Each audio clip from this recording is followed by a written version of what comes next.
Leitor. Boa noite a todos. Boa noite.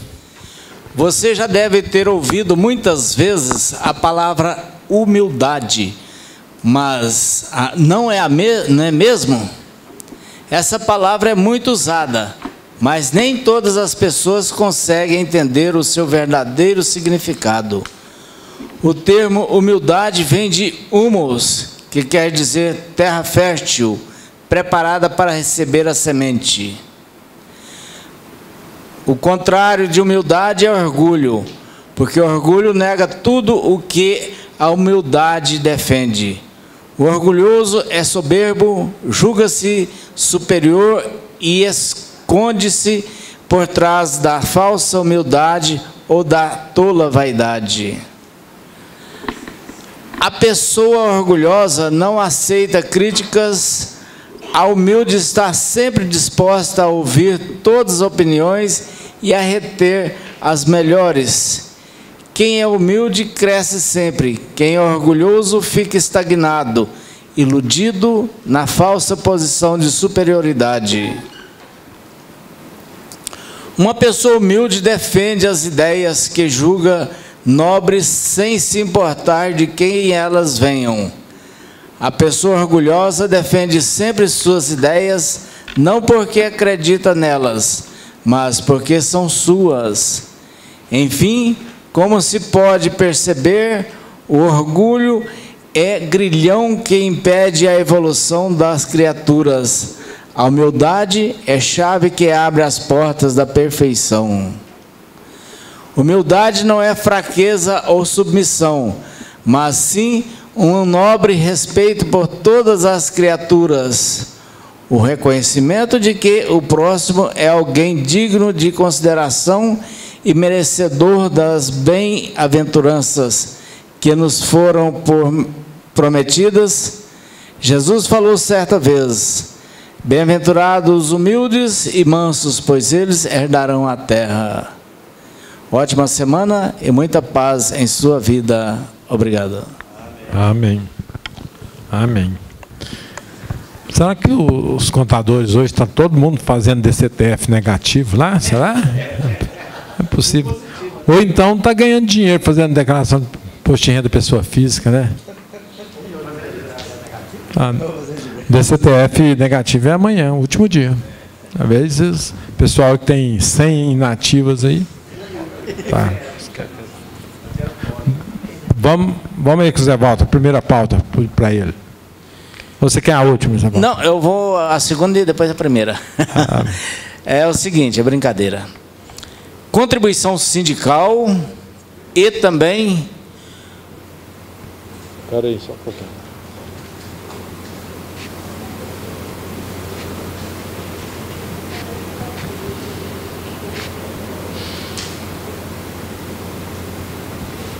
A outra qual que é? Banco de Desenvolvimento.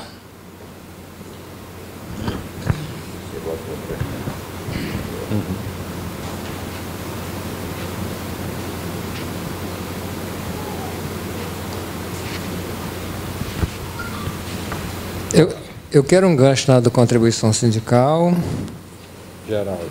E contabilidade à organização religiosa. Organização religiosa. E o decreto 9.108. Duas perguntas nele. Geraldo.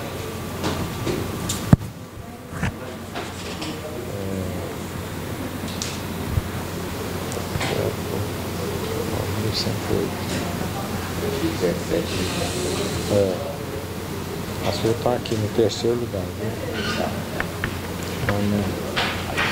Mais alguém? Diferencial de alíquota. De FAO.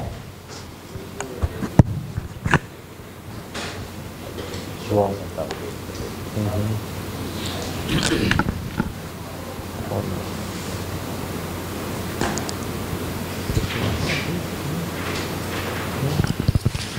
Tá. Antes de começar na pauta aqui, eu vou com a pauta do Ronaldo. Ah, tem mais uma pauta. Tem mais uma. Transferência de material para uso e consumo. Qual que é o seu nome? Eu esqueci. Pedro. Ítalo? Pedro. Pedro. Né? E também eu queria saber 650 e 155.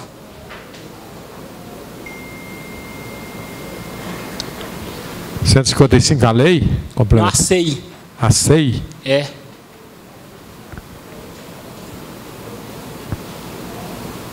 Na GFIP, na verdade, 450 e 155. O código, né? É. Eu falo a SEI por causa que eu uso a SEI para... GFIP. 450.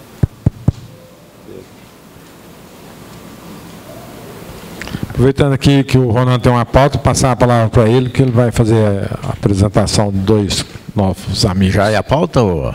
Não, faz a apresentação depois. De registrar aqui no nosso grupo de estudo a colega Sênima, que ela viesse aqui à frente, Sênima, para você se apresentar e falar para nós. Valdo.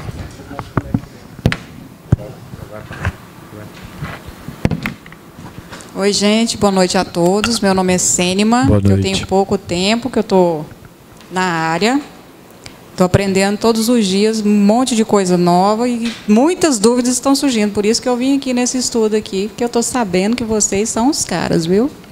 Como você ficou sabendo, Sênima, do nosso grupo de estudo? Uma contadora chamada Nilma Soares, que ela já participou, e ela pegou e me passou o contato e aonde que era, como que era. Eu liguei aqui e me informaram que era toda terça às 19 horas.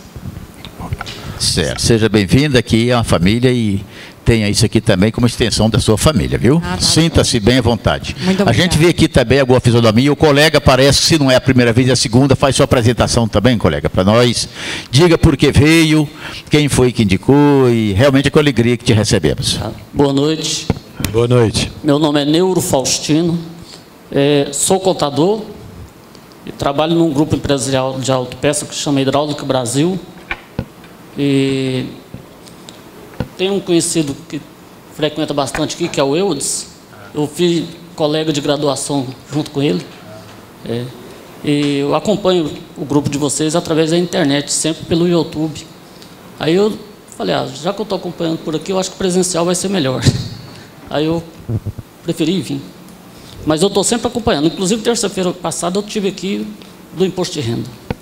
Certo. O colega ali é a primeira vez, não? Não. E o Pedro? É a primeira vez, Pedro? Também não. Então tá bom. É a minha pergunta?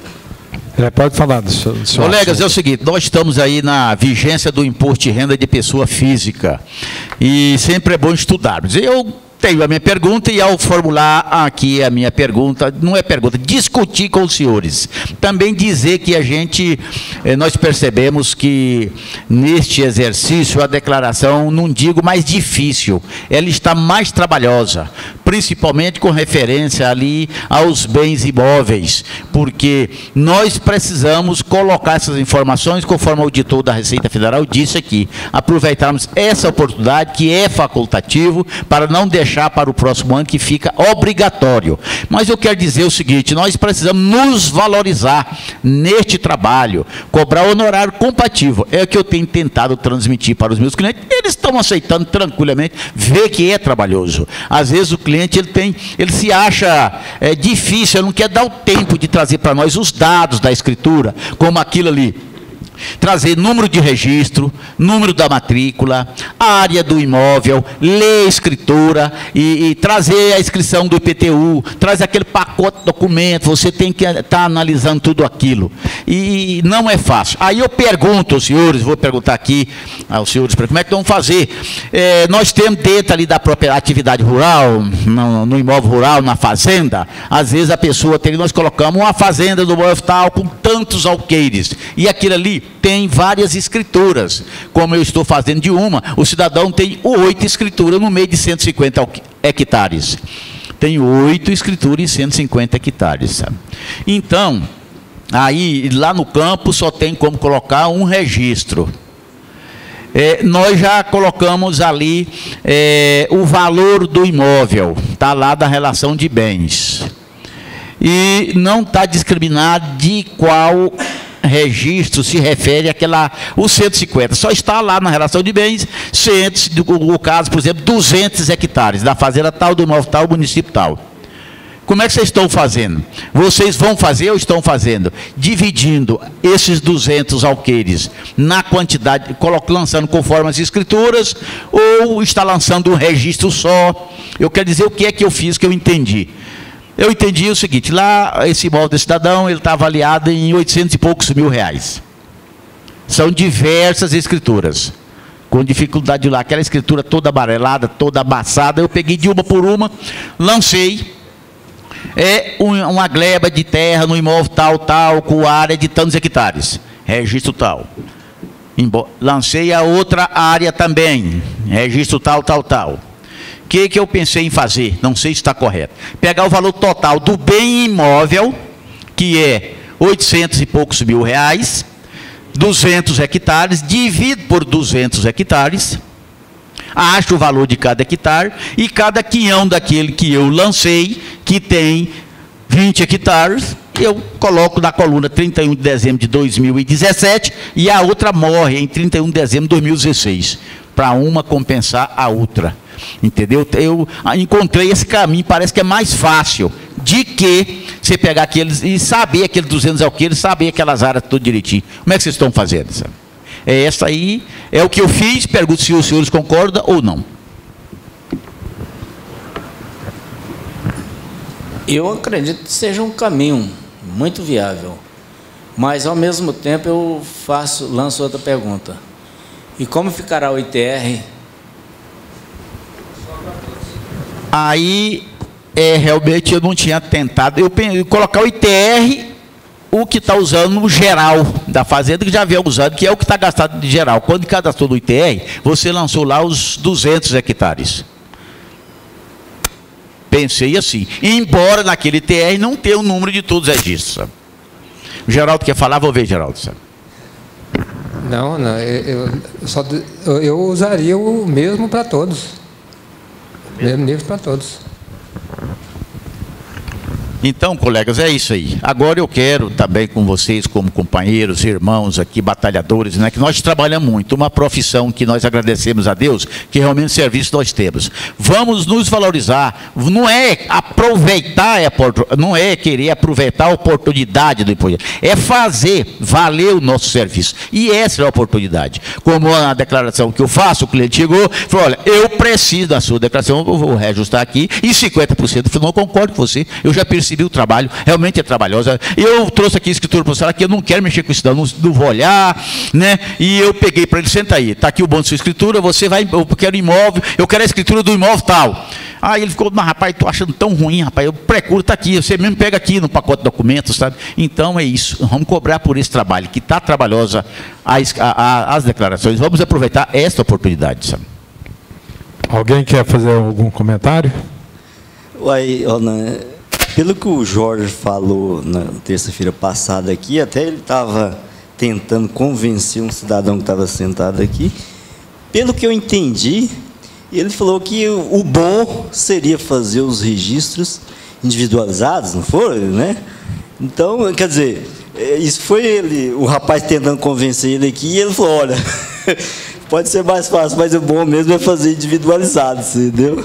Agora, foi igual você falou, não estiver, e cada escritura tiver o preço unitário, o preço da compra, né? Foi compra em idades, em épocas diferentes?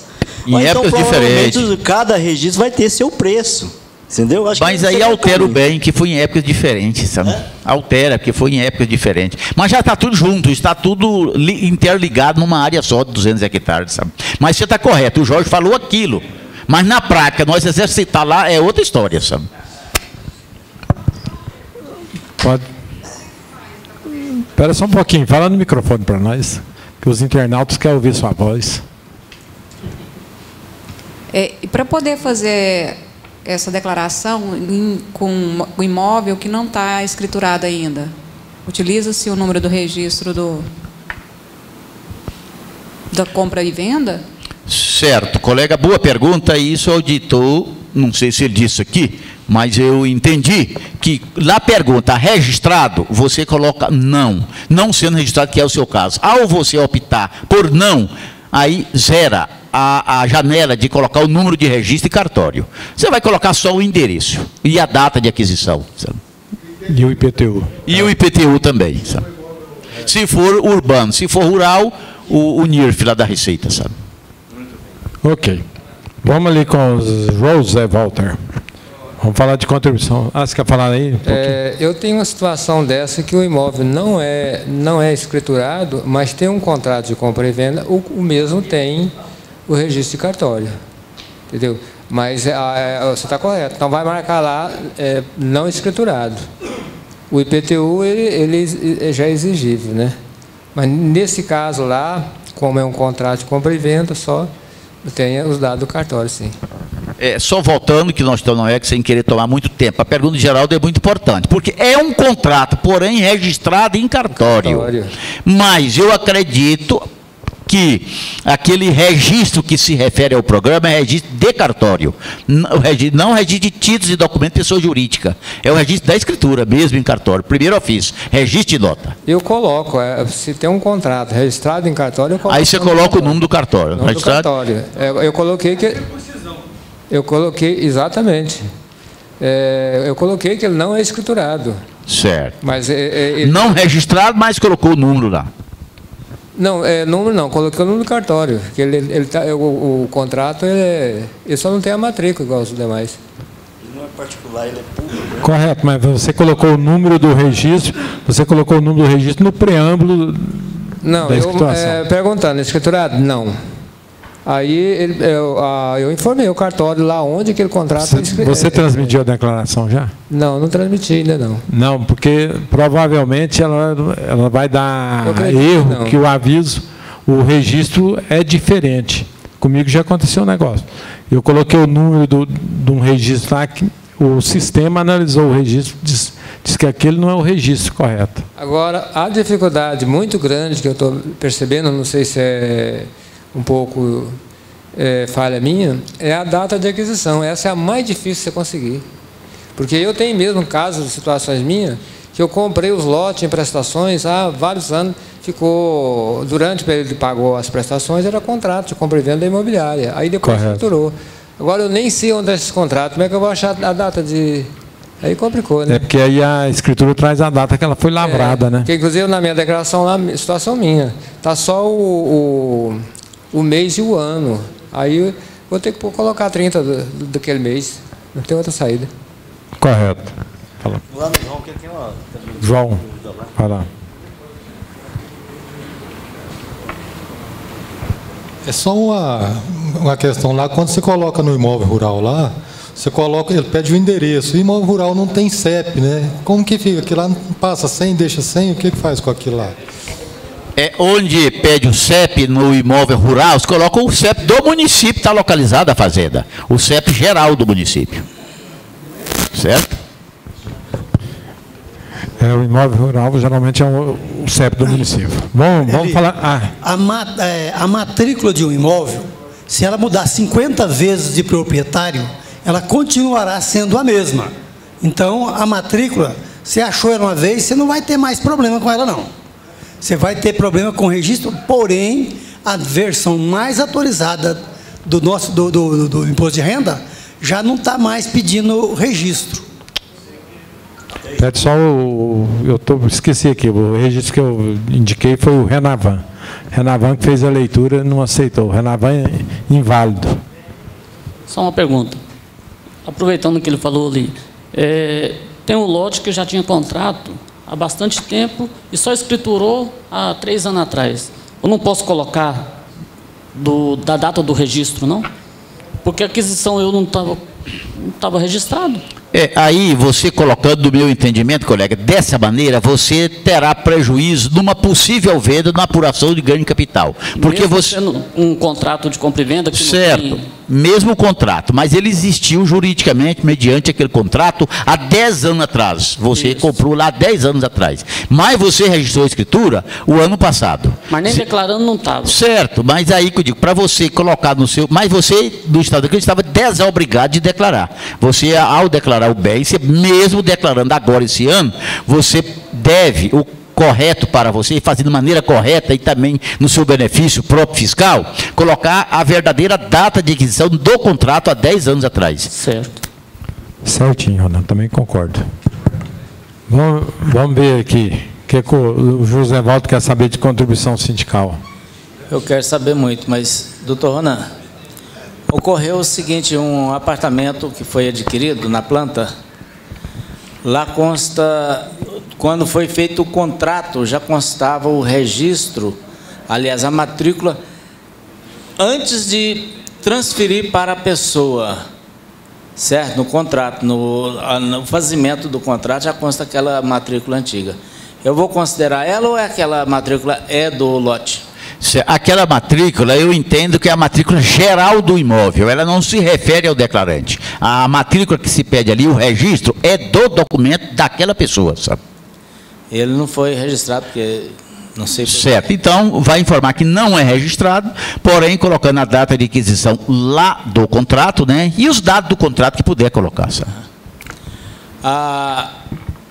Antes da contribuição sindical, eu sempre bato numa tecla aqui, e parece que, graças a Deus, os nossos colegas, nenhum está precisando. É porque eu sou muito feliz de ter feito o Goiás Fomento e indicar para quem quiser fazer, não sei, deve estar na mesma situação, né, Júnior? O Goiás Fomento? Tá, então está ajudando muito. Até a minha moto que eu comprei é pelo Goiás Fomento. Então, quem quiser fazer o financiamento dos seus bens, do escritório, porque a moto é um bem que eu utilizo para o escritório, para mim, graças a Deus. As mesas, estante, computador, bebedouro d'água, tudo isso eu consegui pelo Goiás Fomento. Então é só uma orientação para quem quiser trocar seus imóveis ou recuperá-los.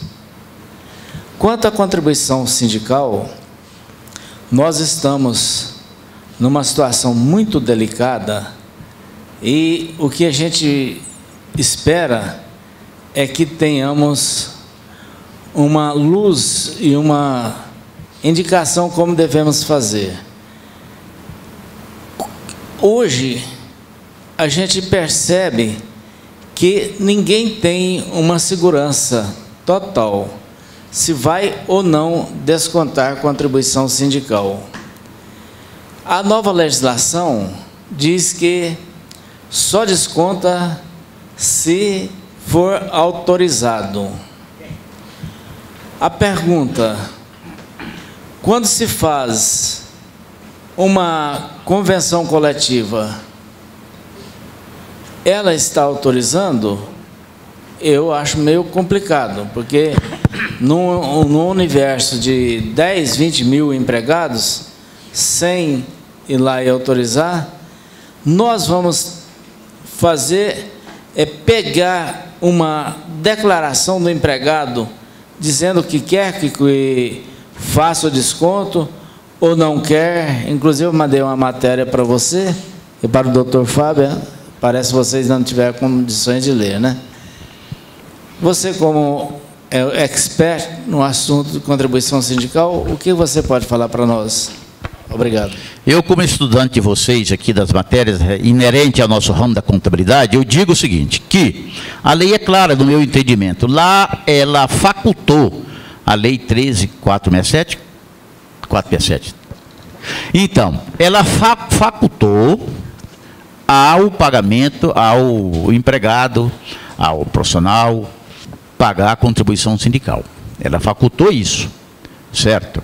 Existem as assembleias. Agora, lá na lei, lá não elenca essa condição de a assembleia decidir para os demais. a Assembleia decidir para os demais, é um pouco complexo. Isso não está normatizado, não está regulamentado na lei. O sindicato, mediante convenção, ele não pode sobrepor a lei, que existe uma lei. A lei está dizendo que é facultativo. Agora, eu concordo com você que é muito difícil, facultativamente, numa situação dessa de hoje, né?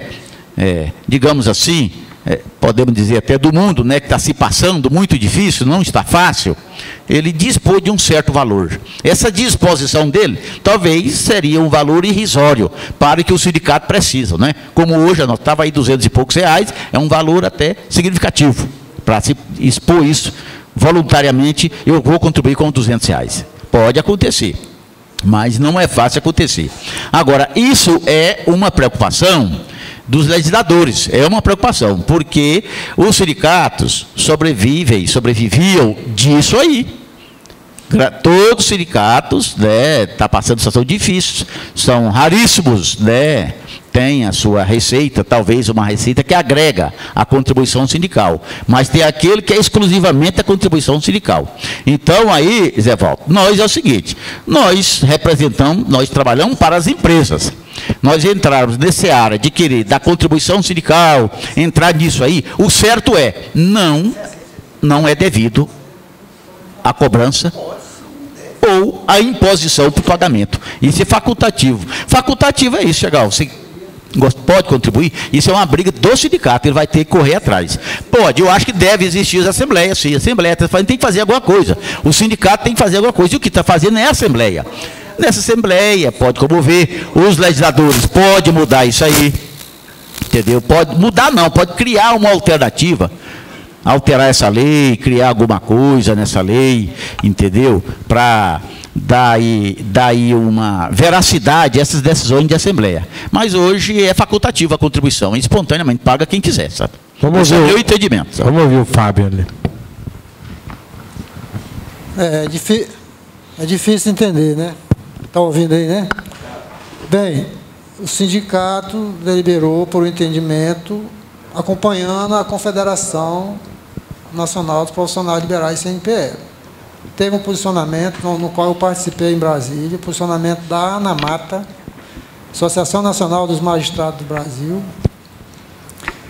em que entende que o sindicato fazendo uma assembleia, como nós fizemos aqui, é devido. Claro que, como o doutor Zé Valdo colocou, há uma insegurança jurídica enquanto não se bateu o martelo. Mas nós estamos seguindo a orientação de juízes. Então, não vamos ser nós que vamos errar, vão ser os juízes.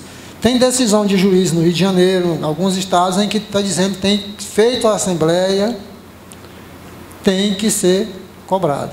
O que é uma assembleia? O que o sindicato, o Ministério do Trabalho, designa como uma assembleia? Uma reunião onde vai se deliberar por uma categoria. Uma vez publicado o edital, é convocado associados e não associados para manifestarem. É o momento de manifestar. Quem veio, manifestou. Quem não veio, o princípio do quem cala consente. Você não veio defender o seu direito, você concordou. É o meu entendimento, e eu acho que o entendimento, senão não seria necessário uma assembleia. A assembleia é para isso. Agora, o que está escrito lá na nova lei é dizendo que a autorização prévia e expressa. Mas lá não falou prévia e expressa, não falou que tem que ser ele só, não entrou nesse detalhe. Também, o doutor Ronan colocou que lá não está previsto na questão dos delimites da nova lei, que se é ou não é através de convenção, de assembleia. Mas também não está dizendo que é proibido. Então, trabalha-se com o que a lei deixou de brecha. Agora, quem vai dizer se é correto o jeito que foi feito, que foi orientado por juízes, é o Superior Tribunal do Trabalho, lá em cima, na última instância. Como o Simples Nacional, até hoje, é devido ou não é devido pelo Simples Nacional pagar a contribuição sindical? Até hoje não tem uma lei, tem um entendimento. Isso não chegou até lá em cima, até hoje. É o que acontece. Quem que vai dizer que o sindicato está errado? Quem vai dizer que o juiz que diz que não é para pagar está errado? só quando se decidir lá na última instância. Vamos ouvir o Everaldo aqui um pouquinho, depois eu passo para você. Só o Everaldo aqui, está na frente. Então fala, João. Presidente.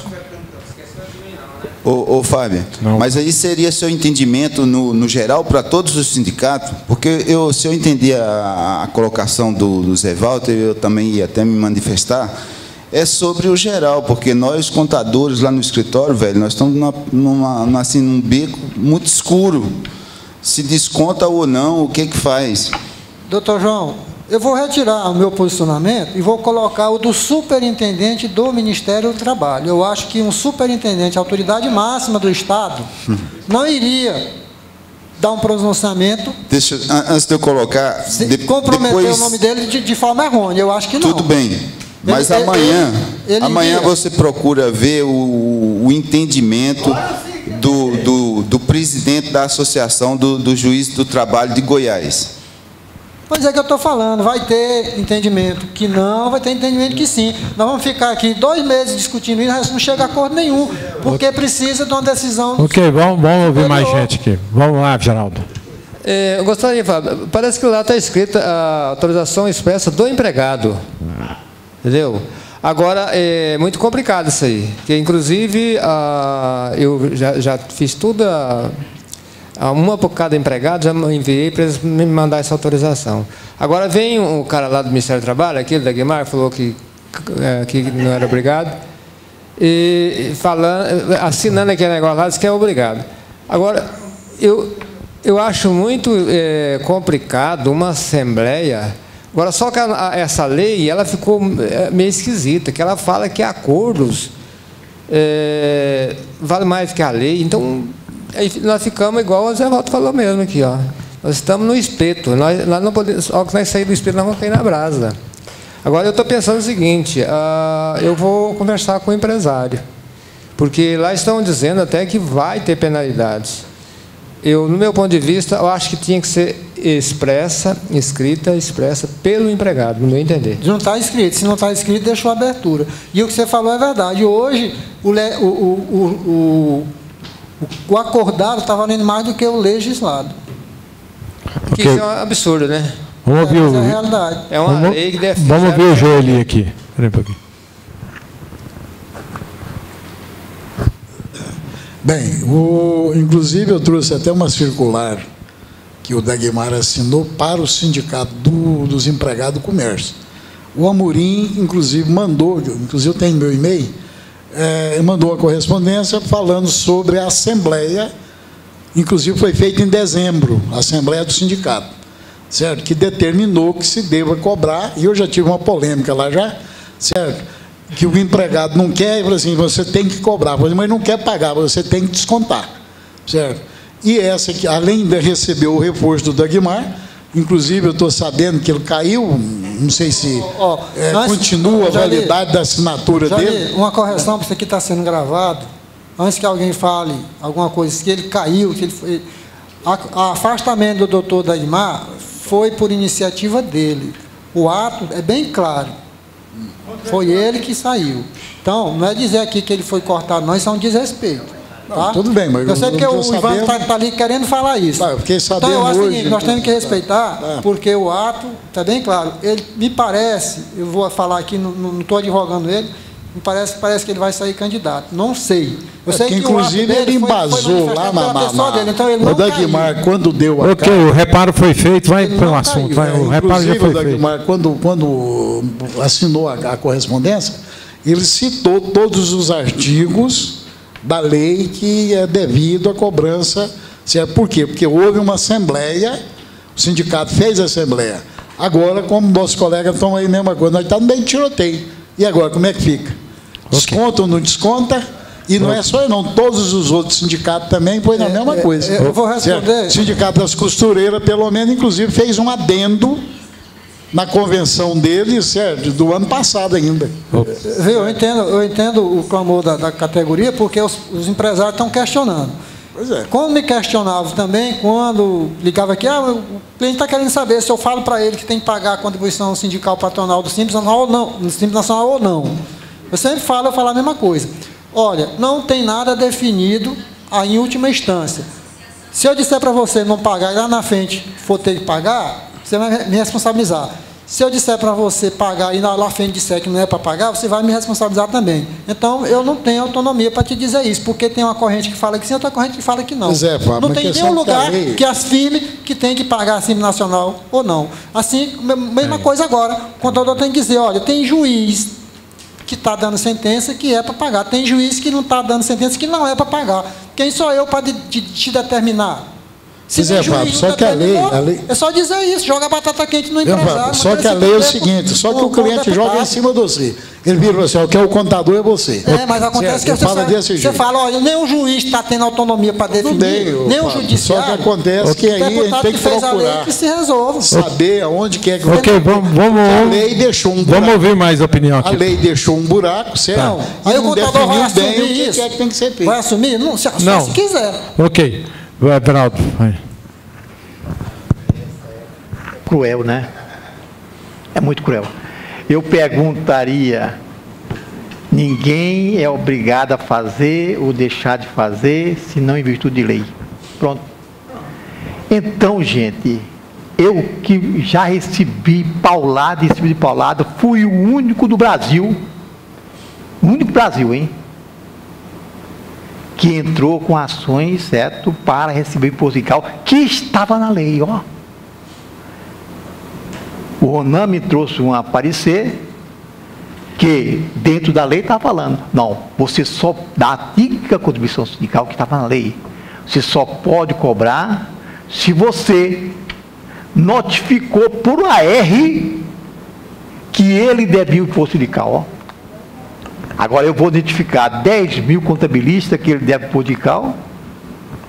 Como que é a situação? Isso é o juiz, não estou falando mal do juiz. Agora vem vocês me falarem que uma simples assembleia obriga alguém a pagar imposto sindical? E onde que está a penalidade? Lá na lei falar da penalidade, está bem claro, quem não pagar será excluído da sua bolsa ter que o pague. Levei para o Ministério do Trabalho, nada disso aconteceu, não poderia fazer nada. Então existia a lei e não se cobrava, não se obrigava a cobrar. E agora que não existe a lei, vou obrigar a cobrar? Gente, eu acho que é uma incoerência muito grande, certo?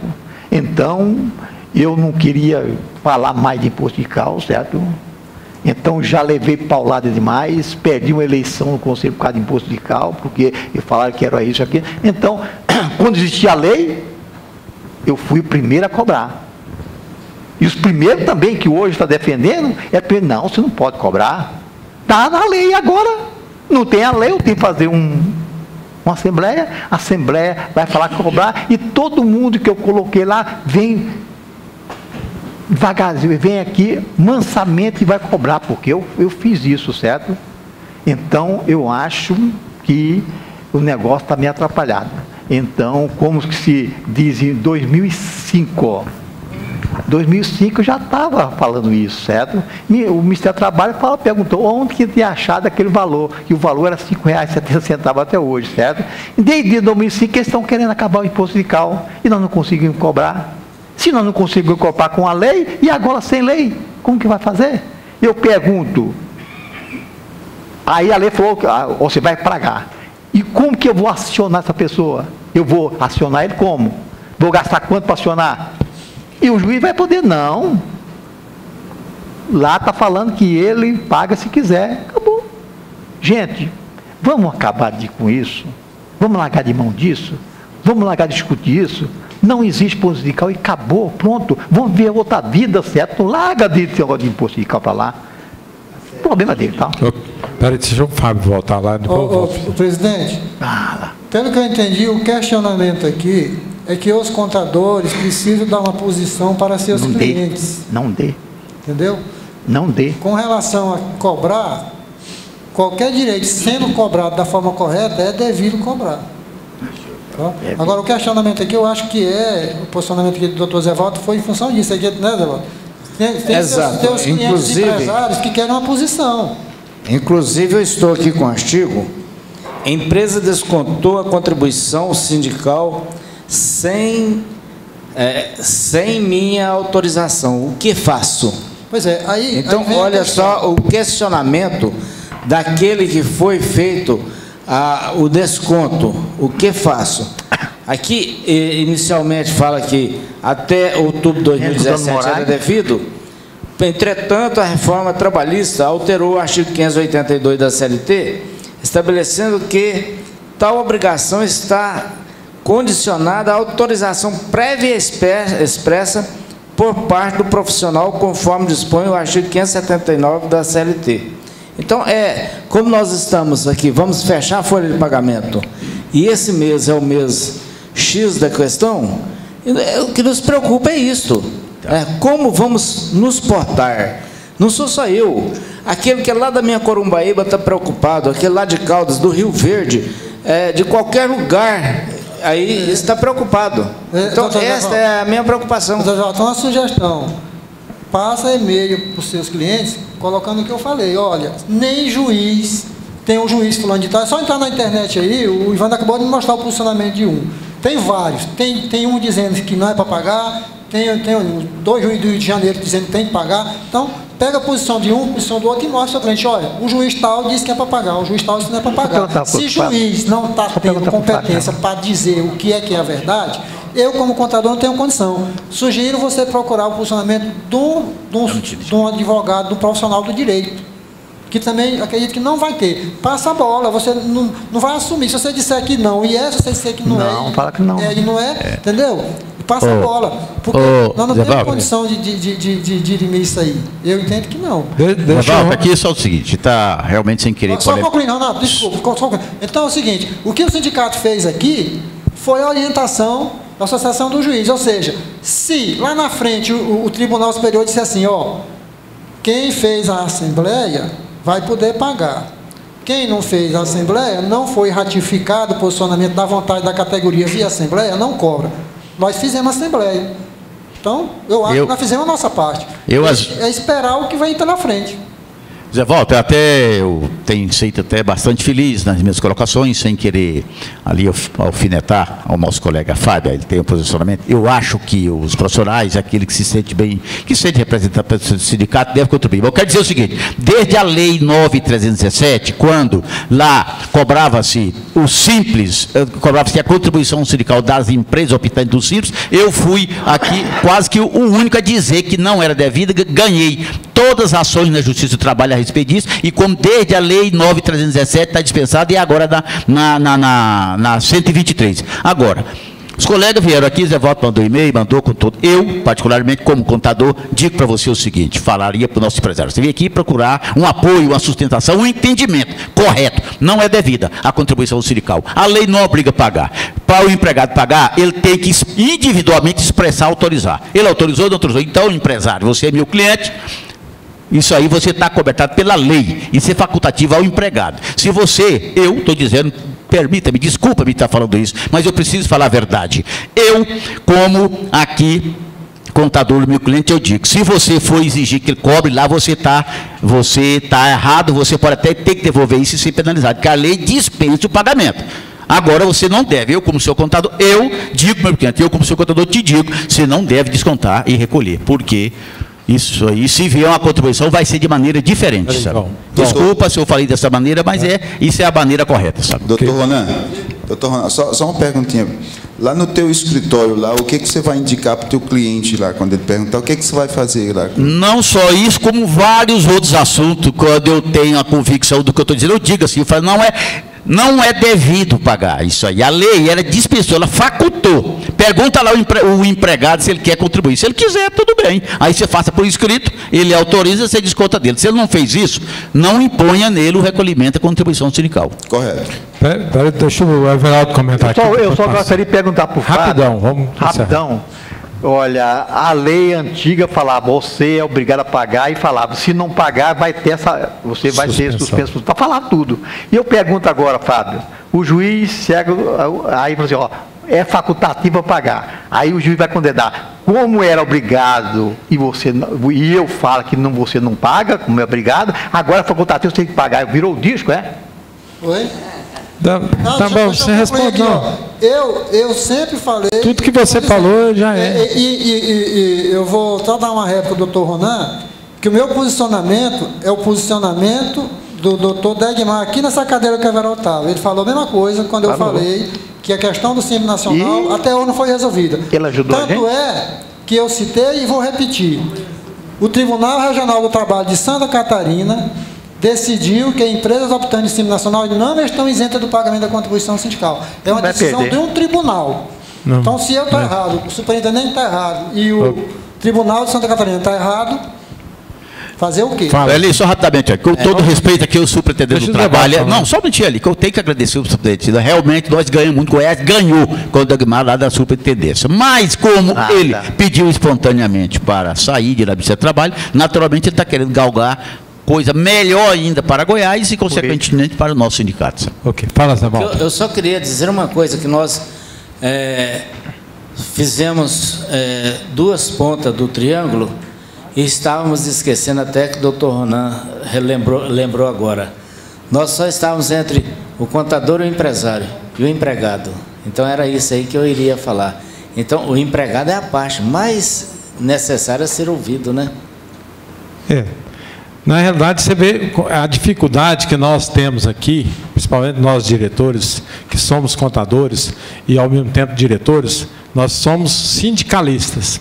Então, nós, do outro lado de cá, como sindicalistas, nós estamos trabalhando para que a contribuição sindical pudesse perdurar e fosse válida e pudéssemos cobrar. Entendeu? Obrigado. Então, esse é o posicionamento nosso. Por isso que nós fizemos a Assembleia.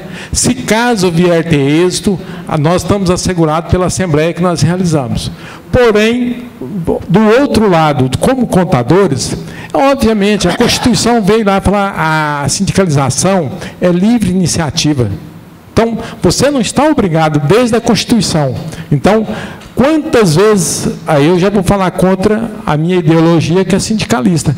Quantas vezes o sindicato quer cobrar assistencial, fala, você tem que pagar por causa de uma assembleia que votou. Não, eu só vou pagá-la se eu for associado. Aí eu assumi todos os direitos para pagar assistencial.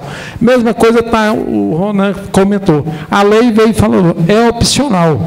Obviamente, tem muitos juristas e nossa classe, como sindicalista, obviamente, nós não vamos vender esse peixe barato. Nós queríamos o quê? Que perdurasse a contribuição sindical para que nós pudéssemos manter o sindicato e aumentar a nossa receita. Mas, infelizmente, nós, como contador, conhecedor da legislação, obviamente, você falar para o seu patrão, paga, tem que pagar. Eu, como sindicalista, teria que falar para ele, paga, é bom para mim.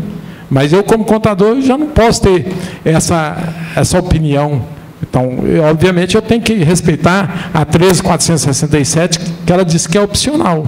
Então, enquanto estiver opcional, vamos autorizar o nosso cliente, que é o patrão dos empregados dele, a pegar a autorização não concordando ou concordando em pagar. Então, aquele empregado que tiver apto ou querendo pagar, ele vai fazer uma autorização para ser descontado.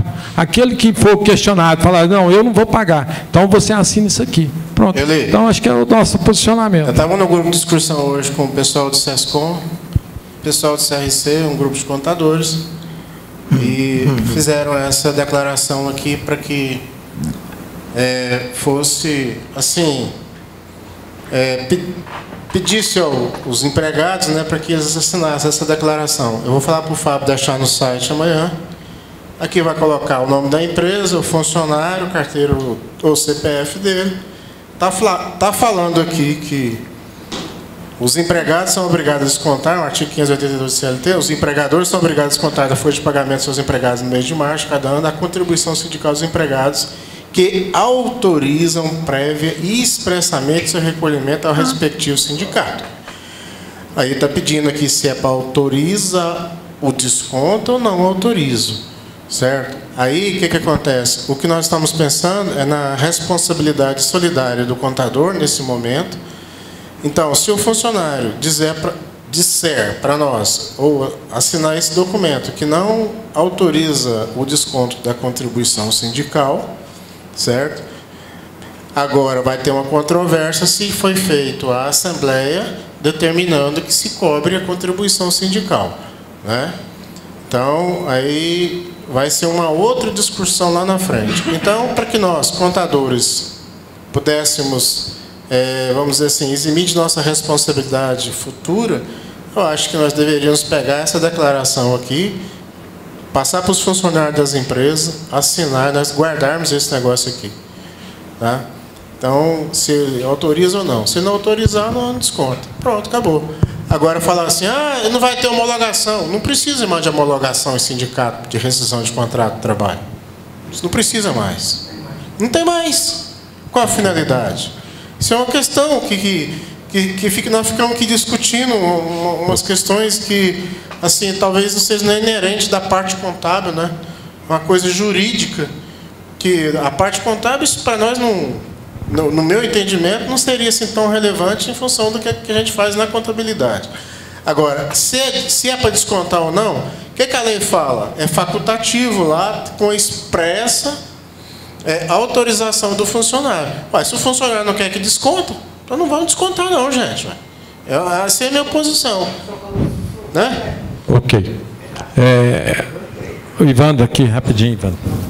Eu defendo essa ideia. Devemos pegar essa declaração, anexar. O funcionário vai ficar sabendo disso amanhã e vai acusar a gente amanhã. Então, para que ele não acuse nós amanhã, pega essa declaração, coloque lá. Vocês podem ainda pegar o Supremo Tribunal do Trabalho, o presidente atual deu parecer que a contribuição sindical acabou, não existe mais. Então, junta tudo isso, coloque no local junto e pronto, arquiva isso aí. Até a contribuição confederativa existente que nós tínhamos, inúmeras vezes eu ajudei funcionários a receber de volta. E essa sindical, se a pessoa descontar, ele terá chance amanhã de solicitar e ser recebido novamente. Antes que você seja obrigado, você como contador, tenha também solidariedade com isso, passa aquela declaração e não tem que discutir mais. É isso. Só uma observação, doutor Ivan. A contribuição sindical não acabou. Na pior das hipóteses, ok. Nas pior das hipóteses, ela se tornou facultativa. Ok. O funcionário manifesta ou não. Agora dizer que ela acabou. Ok. Pelo amor de Deus.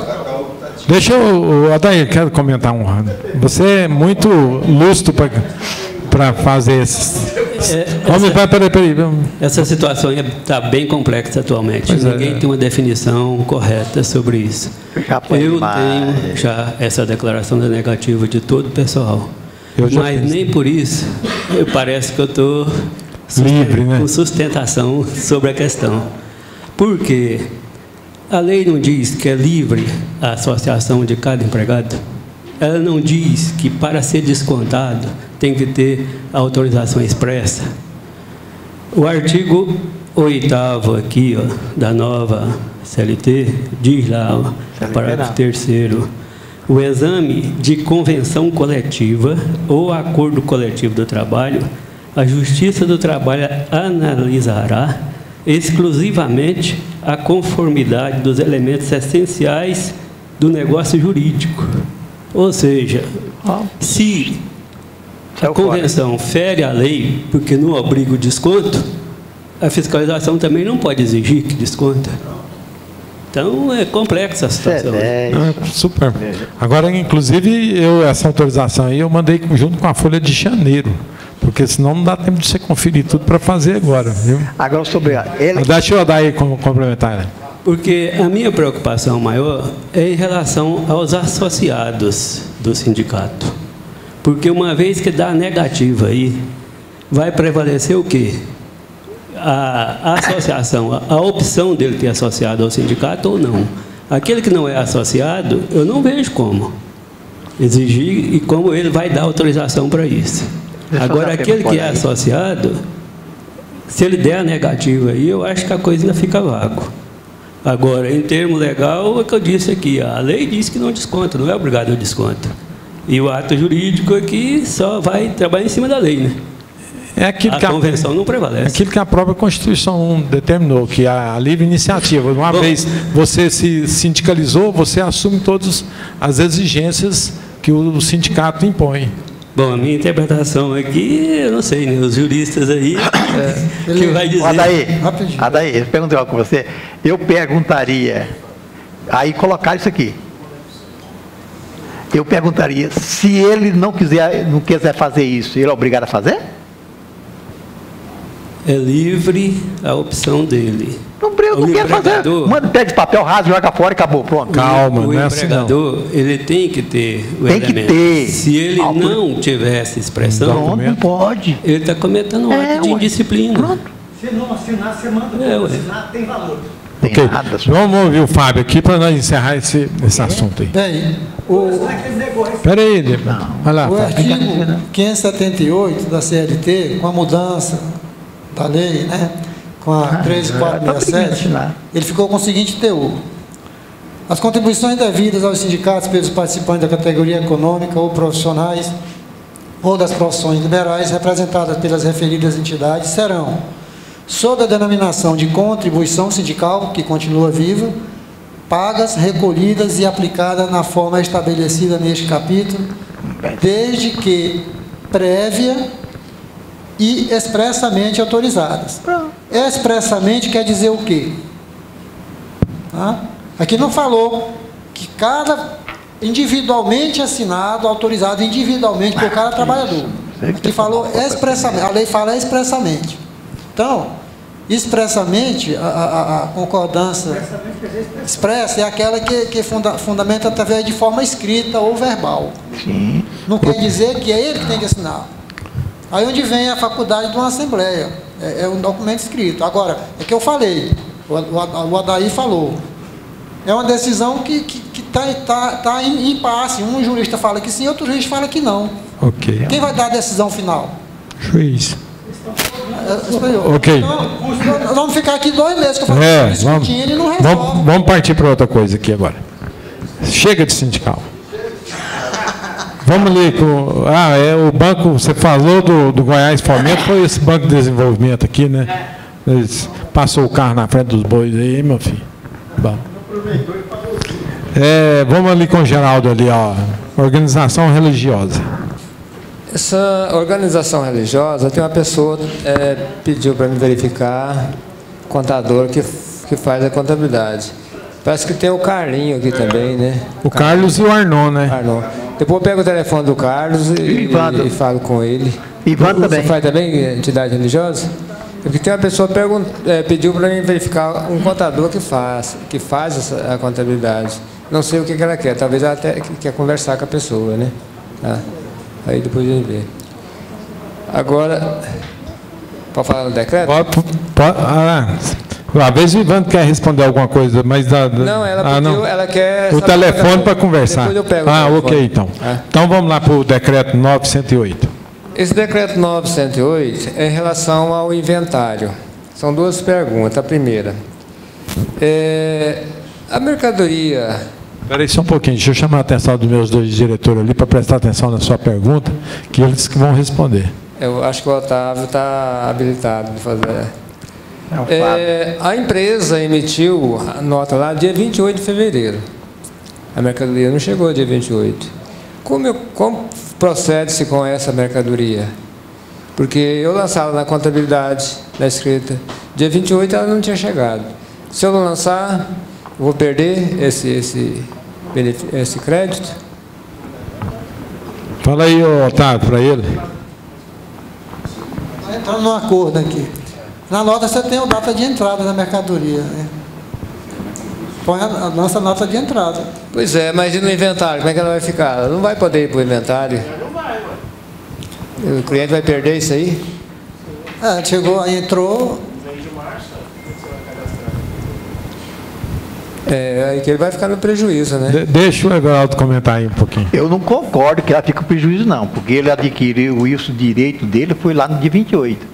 Agora, se ela não chegou, certo? Na minha concepção, não coloca no inventário, E eu fui lá, crédito de CMS constando da nota fiscal do multal, certo? E me acredita lá na frente. Eu faria isso e brigar até o fim. Não, se for empresa, eu esqueci de falar, for empresa normal, eu até concordo contigo. Agora, empresa do Simples Nacional, eu não tenho como aproveitar isso aqui. É porque eu tenho que ir para o estoque para você aproveitar. Não, farei do mesmo jeito. Porque essa empresa do Simples Nacional, ela vai lá, coloca ela lá, olha, o que eles vão fazer?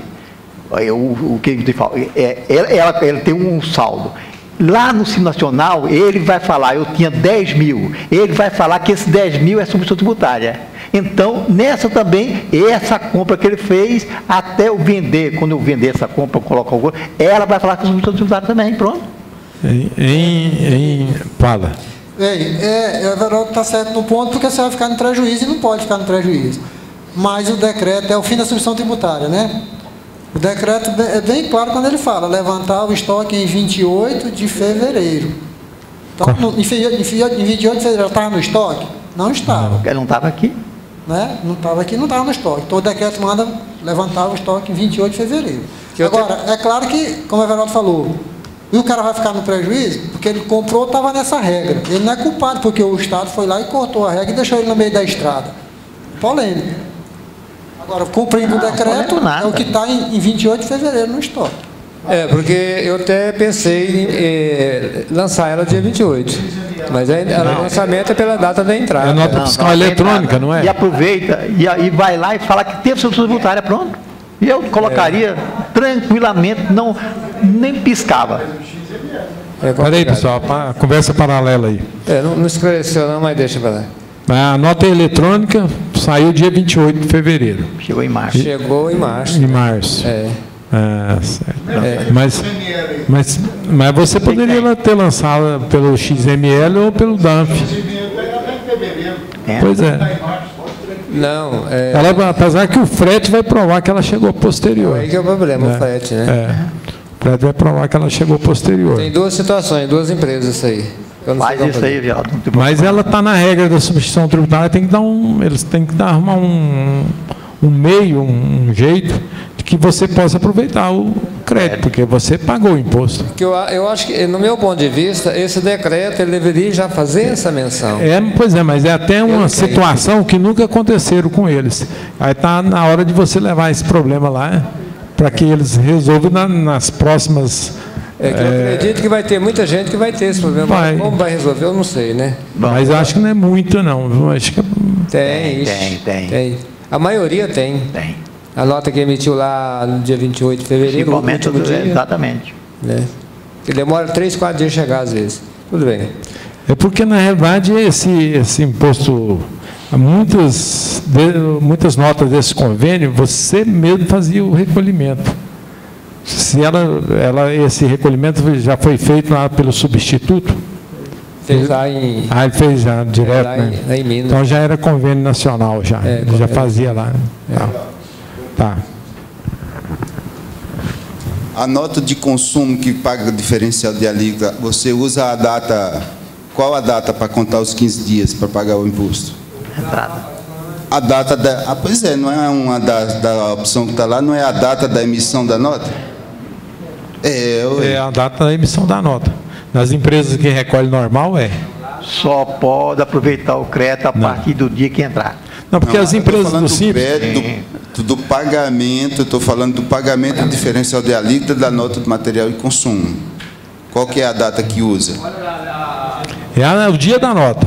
É o dia da nota. Não é o dia da entrada, não. É no dia da emissão. Dia da emissão. Mas é uma coisa separada, gente. Mas... Não, é uma coisa separada. É o dia da emissão. Ela é, não é dia da emissão, não. É dia da emissão se não houver outras situações que tem lá. Tem, sim, senhor. Tem, sim, senhor. Ô, Fábio, tem como você... Acho que é a 1020, não sei se é... Tá. Vamos ali no João, ali, o de FAO... Não, mas não terminou, não. Terminou ainda não. Desculpa ele. Ô, Otávio, me ajuda... Aonde é que eu vou encontrar aquele IVA? Porque eu estou entendendo aonde é que eu vou encontrar, porque me parece lá, na minha situação, tem o IVA 36, 37, 38 e 39. É lá naquele do protocolo? Pode ser pelo protocolo. Você está falando de qual material? Qual produto? Material elétrico. Tá. Material elétrico tem o decreto 7.528 de 2011. 7.528, né? Eu vou trabalhar com ele? Sim. Tem o decreto, tem o protocolo que se trata. E tem dentro do regulamento do Código Tributário o anexo 8º lá. O apêndice 2. Só te mostrar aqui, peraí, deixa eu achar aqui. Material de construção. Não, é material elétrico. Pode ser, não tem problema não, tá aqui, ó. É o mesmo decreto, é o decreto 7.528. Sim. Põe aí, Fábio, para nós aí. Transparência. Eu estou pensando, vou pegar o menor, porque ele parece 36, 37, 38 no meu caso lá. Tá aqui, ó. Pelo MCM. Aqui o MCM. Pois é, pelo MCM. Aqui. Esse aqui é material de construção. Isso aqui é elétrico, né? Pois é, ele tem 3 colunas aí, eu vou pegar qual? Pega a luz aí, ô. A primeira, que é 17 aí. Cada do Simples não faz TMVA ajustada? Tem que pegar essa aqui, ó. Tudo empresa do Simples Nacional. Para o Simples Nacional são esses aqui, a primeira coluna aqui, ó. Olha 8517 aí, eu acho que é 30 e... 37. Então você vai ter que... A grande dificuldade das empresas de material elétrico e material de construção é que vão ter que ter um programa aplicativo para fazer isso daqui, porque pegar o produto pelo NCM e fazer a aplicação do MVA para a empresa não ter prejuízo, né?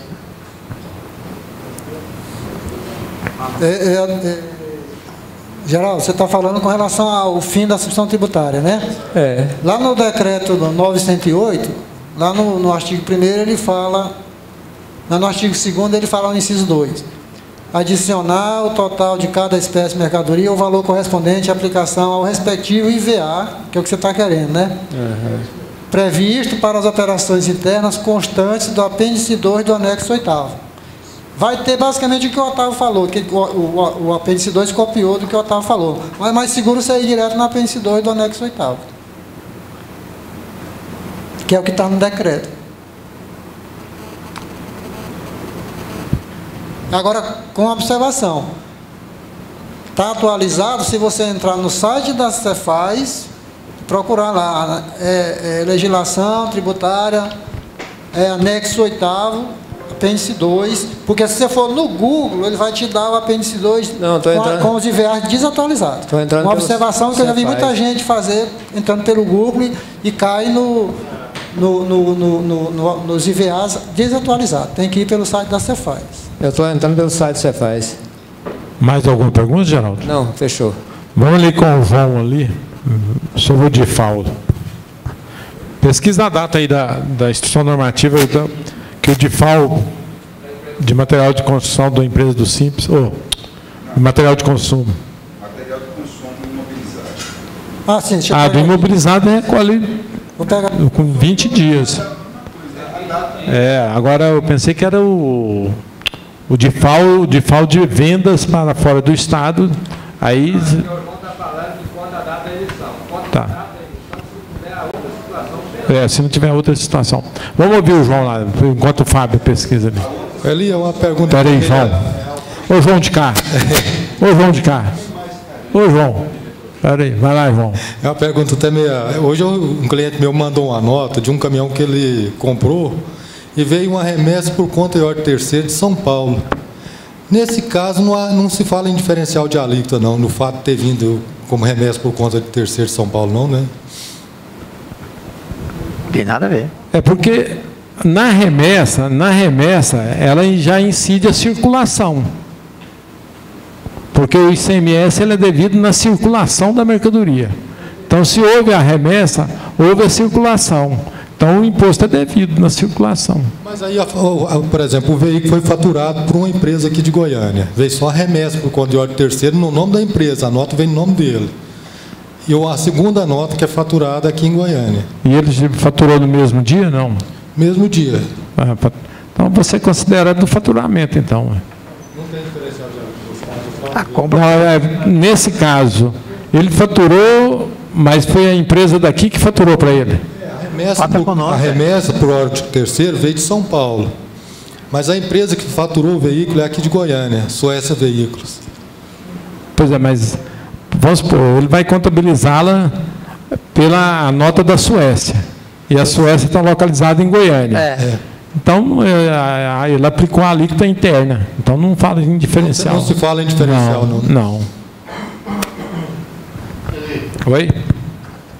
Com relação ao diferencial de alíquota, ele é recolhido no 20º dia da entrada da mercadoria no estado de Goiás, com relação a ativo imobilizado e material de uso e consumo. 20º dia após a entrada da mercadoria. Até o 20º dia. Hã? Qual a data que começa a contar? Da entrada da mercadoria no território goiano. Concordo plenamente. Aí está falando aqui, então vou ler para você aqui. O contribuinte optante do Simples Nacional pode efetuar o pagamento do ICMS diferencial de alíquota até o 20º dia, contados a partir da data do carimbo do agente do fisco no documento fiscal aposto quando da entrada da mercadoria no território goiano, da data da saída constante do documento fiscal. Então, é a data da entrada do documento aqui no território goiano, gente. Não tem mais carimbo de posto fiscal. Não tem mais carimbo. Pois é, mas aí você... É a data que está na nota. Não, senhor. Eu considero o conhecimento de transporte rodoviário de carga que eu tenho lá o dia que a mercadoria chegou. Aí eu pego pelo conhecimento. E o famoso carimbo, que você carimba com a data de, aceitou a nota. De recepção. Carimbo de recepção. Aqui, ó, tá falando outra coisa aqui, João. Ó, no 20º dia, tá o inciso 2º. Da data da saída da mercadoria, constante documento fiscal de aquisição ou, na sua falta, a data da emissão deste, caso o documento não contenha o carimbo do agente do fisco. Mas a questão é que... Fala o microfone aí, João. Fala o microfone, João. A questão é que você mesmo acabou de falar, não tem mais esse carimbo oposto aí do agente do fisco. Fala no microfone. Lá está falando lá a data da saída de lá. Emitiu a nota hoje, vai sair amanhã, você vai contar a partir da manhã. Já que não tem o carimbo, então data de amanhã da saída. Agora, se não tiver data de saída, aí a data... Data da entrada. Porque normalmente a data da saída... João, fala no microfone, João. Pega-se o conhecimento de transporte rodoviário de carga, gente. Para com isso aí. Resolve o problema. Otávio, né? A mercadoria chegou aqui na empresa. Normalmente, no meu escritório, eu nunca vi esse documento lá comigo, velho. Tá? De documento de carga, de transporte, de transportadora. Não chega para mim. A minha nota vem com frete pago. Não tem esse documento. Mas na nota vem a data constante de saída. Mesmo que a tenha frete pago, tem a data de que entrou lá no conhecimento. A data que está na nota. Não. Acabou de ler, Verônica. Só a data que está na nota. Tem a data que ele entregou a mercadoria lá no conhecimento dele, gente. Tá, ok. Vocês pegam ali a instrução, vão ler e cada um faz a sua interpretação. Porque tá difícil. Vai lá. Deixa o Otávio falar lá.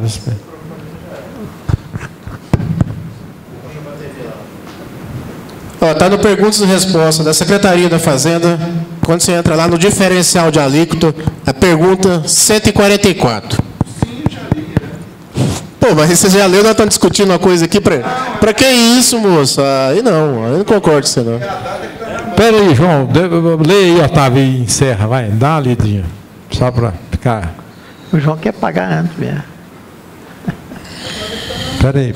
Pergunta 144. Como deve efetuar o pagamento do diferencial de alíquota pelas empresas optantes do Simples Nacional, inclusive optantes do CIMEI? Vou ler todinho para vocês. O pagamento do ICMS diferencial de alíquota pelas empresas optantes do Simples deve ser efetuado por meio do documento DARI 2.1 emitido no sistema disponibilizado no site da Cefaz, opção de serviço, devendo mesmo ser preenchido o tipo ICMS, Código da Receita 159. Se a mercadoria não sujeita ao sistema de regime de substituição tributária, na emissão da opção do diferencial de alíquota. Ou 124, se a mercadoria sujeita à substituição tributária, a emissão na opção da substituição e inscrição do CCE. Essas são as orientações de colocar no DARI.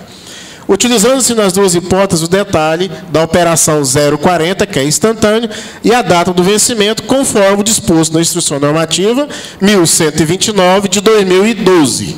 Ou seja, 2 pontos.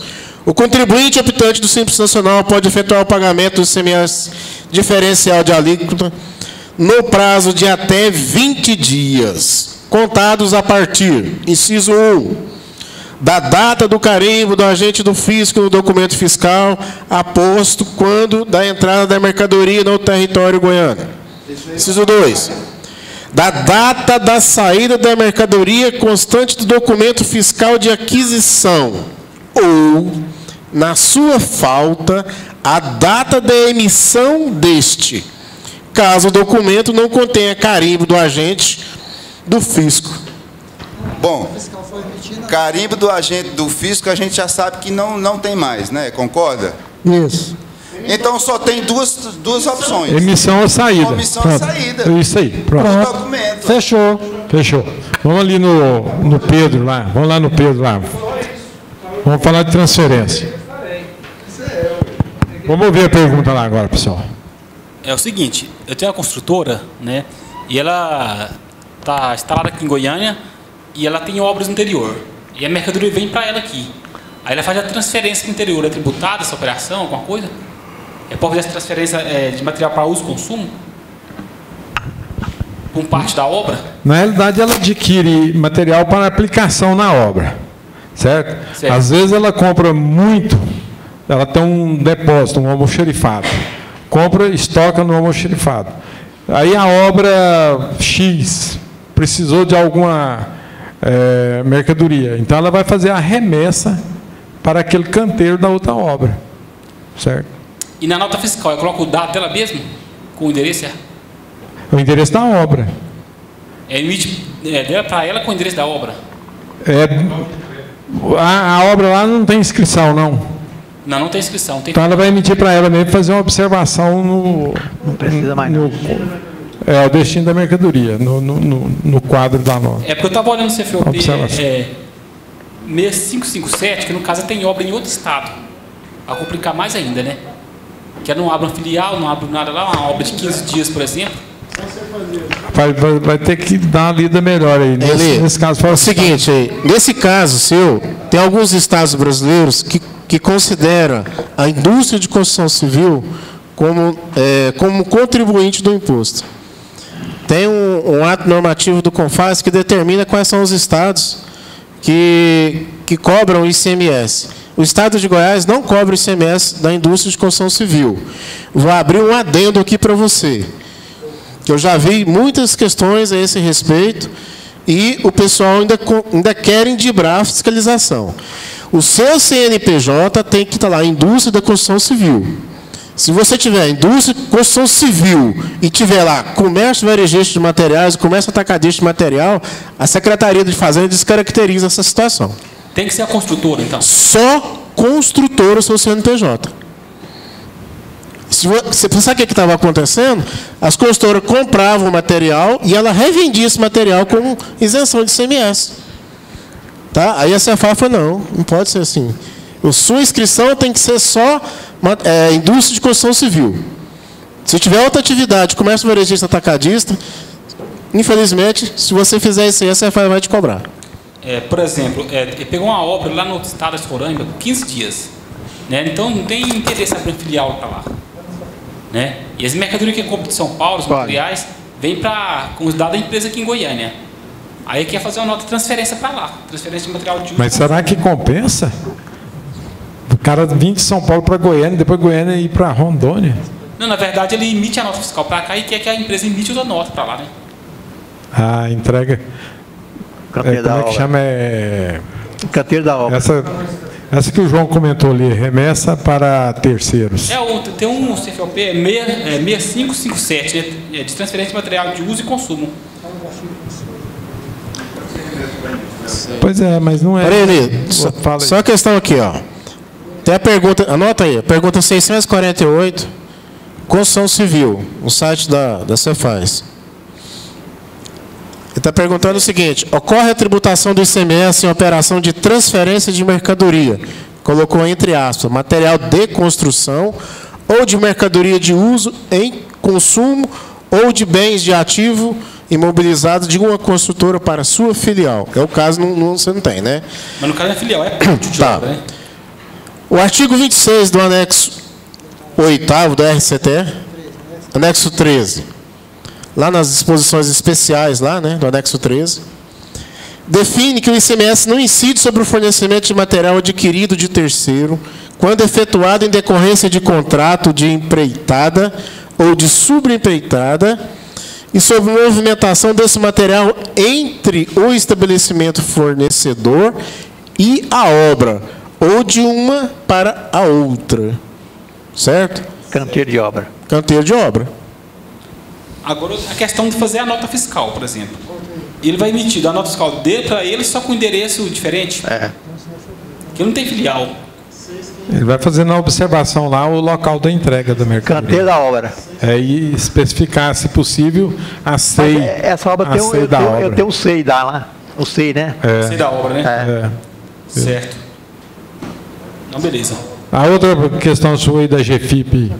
É porque, na verdade, também na construção, eu queria saber qual a diferença, né, quando você vai informar o código da CFIP, lá, né, o 150 ou 155, lá na GFIP. Quem sabe de GFIP aí, que eu não sei nada. Geraldo, você é bom na GFIP aí. É mais não? Daí não mais especificamente é meio difícil, né? Tem que ver lá. Oi? Mais especificamente, aí não está rentável. Eu acho que é a 150, viu? Certo. Eu vejo comentário lá no meu escritório lá do negócio de 150. A 150 com a 155. Tem que ler lá. Liga amanhã para mim que o lutador acabou de morrer. Liga amanhã de manhã. Tá, beleza. Geralmente eu vejo a minha secretária lá falando de 150 lá. Agora não tenho certeza. Ok? Aqui, ó. Tem uma pergunta aqui do Joeli ainda.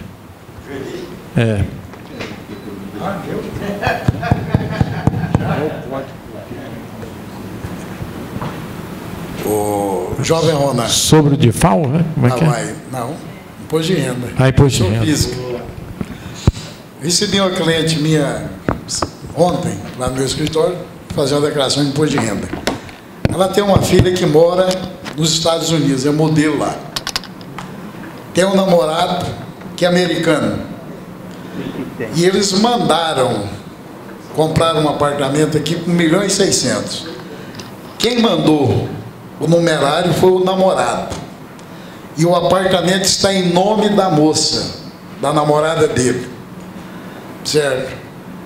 Como é que eu vou fazer isso? Eu não sei se ele recolheu o imposto de renda lá, apesar de que o dinheiro veio via banco. E já veio direto para a construtora.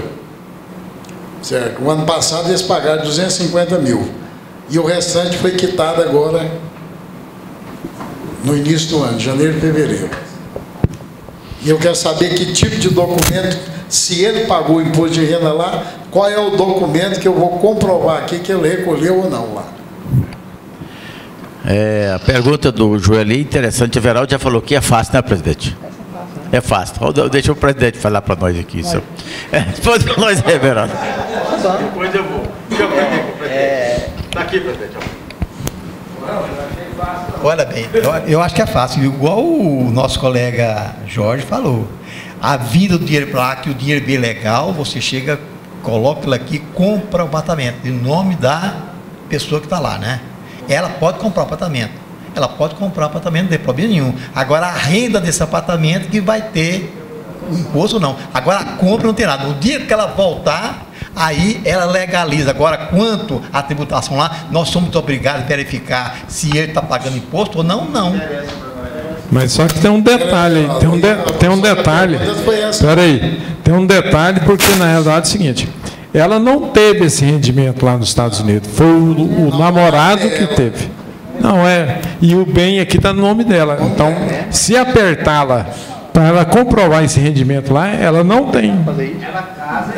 Tem, sim, senhor, o convênio. Aí deixa eu também dar meu palpite aqui, Julio. Primeiro o seguinte, o dinheiro veio de lá para cá. Esse volume ele não veio aleatoriamente. Com certeza foi recolhido os impostos devidos. Conforme o Jorge colocou e o Everaldo aqui lembrou muito bem. Certo? Com referência a se ele fez foi uma doação para ela, que se ele mandou dinheiro em nome dela, comprou o apartamento não, uma doação. Se fosse aqui em Goiás, iria entrar o ITCD. Mas não foi aqui, foi de lá que veio o recurso. Não é moeda nossa, é moeda estrangeira. Então não tem tributação nenhuma. Vai se lançar na declaração do imposto de renda dela aqui, inclusive no histórico do bem. Você deve dizer o seguinte: apartamento assim adquirido com recurso enviado lá da cidade, coitado, através do Grind lá, o eco lá dos Estados Unidos, mandou para ele aqui. Pronto, coloca o histórico lá na relação do bem. O nome do cidadão, o fato, documenta isso. Naturalmente, ela deve ter alguma documentação bancária do recebimento desse dinheiro, tem a conta bancária dela que recebeu esse dinheiro, peça o extrato daquilo, é um documento que ela tem que guardar, inclusive de preferência encadernar lá na escritura, sabe?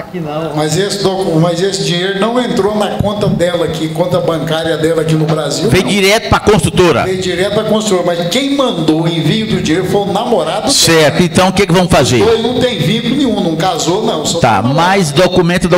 Pede-se uma construtora, uma declaração, a construtora relatando, isso é benefício dela, uma boa assessoria que você vai dar para ela, vai aumentando o preço do honorário do imposto de renda. Peça uma declaração da construtora, afirmando o fato que é aquele capamento que ela recebeu do cidadão lá, norte-americano, recebeu aquilo, tudo, bem assessorado, ajuda essa declaração também na escritura, encaderna aquilo lá na escritura, pronto. Vamos ouvir rapidinho ali o rally, ali, depois eu passo para o Fábio. Espera aí. Vamos ver o rally ali, depois eu passo para você, Fábio. Espera aí. Questão de recursos adquiridos no exterior, chegou no Brasil, é bem-vindo.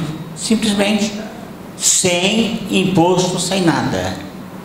Não existe imposto naquilo que você, para o bem que você adquiriu, desde que você estava ausente da nação, do país. Depende dos países que têm convênio com o Brasil. Se for um país que não tem convênio, é tributado. Viu? Tudo bem. Tá. Existe esse detalhe, né? Se tem convênio e se não tem convênio. Mas a maioria dos países tem convênio, né? Então, nesse caso aí, é igual o Everaldo falou, o nosso amigo aí, também que falou, não existe imposto desse honorário, desse bem adquirido no tempo de ausência do país. Mas então, Joeli, realmente só reforçando aqui o que eu falei, é importante pegar da imobiliária, pegar da construtora imobiliária uma declaração, veja ali, do fato, uma declaração, ela não vai se negar a fazer isso, entendeu? Um documento, pega esse documento, daí reconhece toda a assinatura, se puder, da construtora, encaderna na escritura, para amanhã essa sua cliente aqui do Brasil não ter problema com a fiscalização, certo? Certo, mas tudo bem, o bem está aqui no Brasil. E ela só vai declarar quando quer voltar. É exatamente o que eu ia falar, ela não tem obrigação nenhuma de fazer a declaração agora, ela está ausente. Então ela vai ter que legalizar essa situação quando ela voltar, porque se ela estiver lá legalmente, ela não tem obrigação de fazer a declaração aqui não. Encaderna na escritura bonitinho e guarda. Vai lá, Fábio. Bem, o Geraldo falou mais ou menos o que eu ia falar. Agora tem um detalhe. Primeiro tem que ver a situação dela lá fora. Certo? Segundo, certo, ele tem entregue o dinheiro para ela lá, ela mandar para ela mesmo. Agora, se ele mandou para ela e aqui o imóvel está sendo comprado no nome dela, está comprado no nome de... Ele já mandou o dinheiro, deu o dinheiro presente para ela. Ele mesmo mandou o dinheiro diretamente para a construtora. Pois é, e o apartamento está saindo no nome... O apartamento está saindo no nome de quem? Então ela vai ter que declarar essa variação patrimonial, porque para ela comprar o imóvel ela tem que ter o dinheiro. E se esse dinheiro não vier originário dela, é característica de doação. O Jorge falou aqui.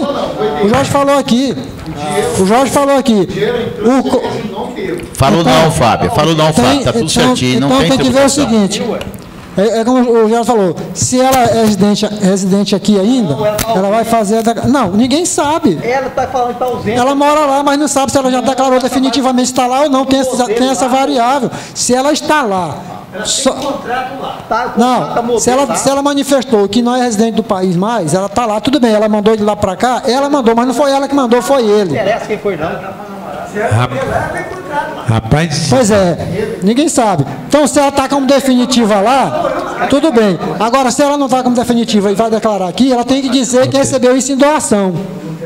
Ok, é só fazer igual o se Geraldo ela tem com doação, tem imposto. Okay. Tem imposto. É só ela fazer, como o Geraldo orientou, vai fazer a declaração quando ela estiver de retorno no Brasil. Então, que aí ela põe ano base, ano anterior. Pois é, e ela vai dizer de onde veio esse dinheiro. Vai, é a transferência. Transferência não, ali, porque não é receita dela, é doação, meu querido. Okay. Mas tem a passagem constante dela. Por quê? Porque esse dinheiro foi depositado numa conta aqui. Aqui o fisco tem como saber que esse dinheiro veio oriundo de outra pessoa. Vamos obrigado por ficar lá. Ok. Toda semana, ou toda reunião que tem pouca gente, a reunião é produtiva, mas essa foi polêmica, viu? Te garanto que essa foi polêmica. Gente, uma boa semana para todos, até terça-feira que vem, ok? Eu quero perguntar só um detalhe aqui. Alguém faz condomínio de salas comerciais? E se esse condomínio de sala comercial tem que ser no presumido, no real, como que é? Não, condomínio não tem tributação, não. Condomínio é imune, não é licença. É imune? Ele só tem as obrigações. Ele só tem as obrigações previdenciárias, imposto de renda de folha, ISS. Ele é substituto. E o sistema S é 4,5%. PIS sobre a folha. Mas então melhorou. PIS sobre a folha? PIS sobre a folha, ele é substituto no ISS. Qualquer prestador de serviço que fizer serviço, ele tem que reter o ISS, ele recolhe. Certo? Se a folha de pagamento dá imposto de renda, ele tem que recolher. Então, se eu sou dono de um condomínio, certo.